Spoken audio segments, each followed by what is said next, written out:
So those are the proceedings from the oath-taking ceremony of Jagdeep Dhankar, who will be the new Vice President of India. He'll be taking oath very shortly.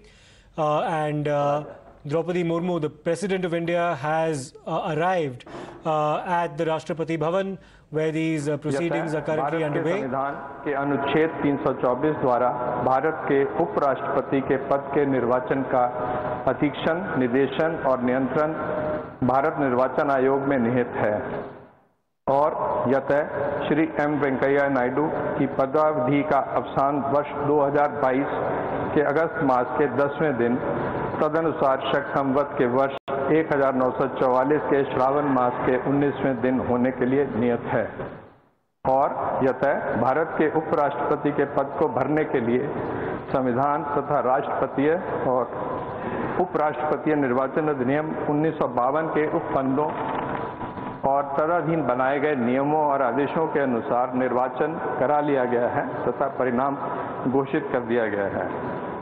अब इसलिए भारत निर्वाचन आयोग एतद द्वारा प्रमाणित करता है कि श्री जगदीप धनखड़ वर्ष 2022 के अगस्त मास के 6वें दिन तदनुसार शक संवत के वर्ष 1944 के श्रावण मास के 15वें दिन भारत के उपराष्ट्रपति पद के लिए सम्यक रूप से निर्वाचित हो गए हैं।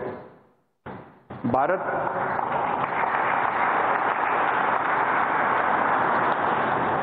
गणराज्य के 73वें वर्ष में हमारे हस्ताक्षर और भारत निर्वाचन आयोग की मुहर से वर्ष 2022 के अगस्त मास के इस 6वें दिन तदनुसार शक संवत के वर्ष 1944 के श्रावण मास के 15वें दिन प्रदत्त किया गया।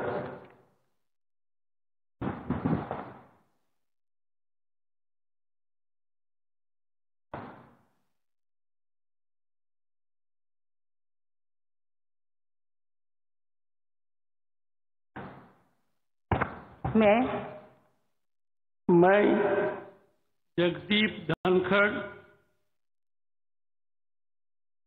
ईश्वर की शपथ लेता हूं कि मैं विधि द्वारा स्थापित भारत के संविधान के प्रति सच्ची श्रद्धा और निष्ठा रखूंगा तथा जिस पद को मैं ग्रहण करने वाला हूँ उसके कर्तव्यों का श्रद्धापूर्वक निर्वहन करूंगा।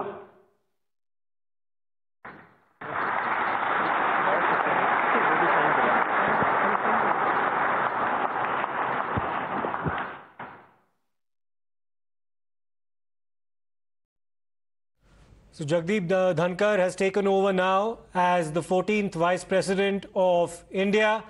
The oath of office has been administered to him by the President of India, Mrs. Draupadi Murmu. And of course, this oath-taking ceremony is also taking place at the Rashtrapati Bhavan in the presence of the Prime Minister and two former Vice Presidents of India as well, Mr. Hamid Ansari, and then eventually his successor, Mr. Venkaiah Naidu, who demitted office yesterday.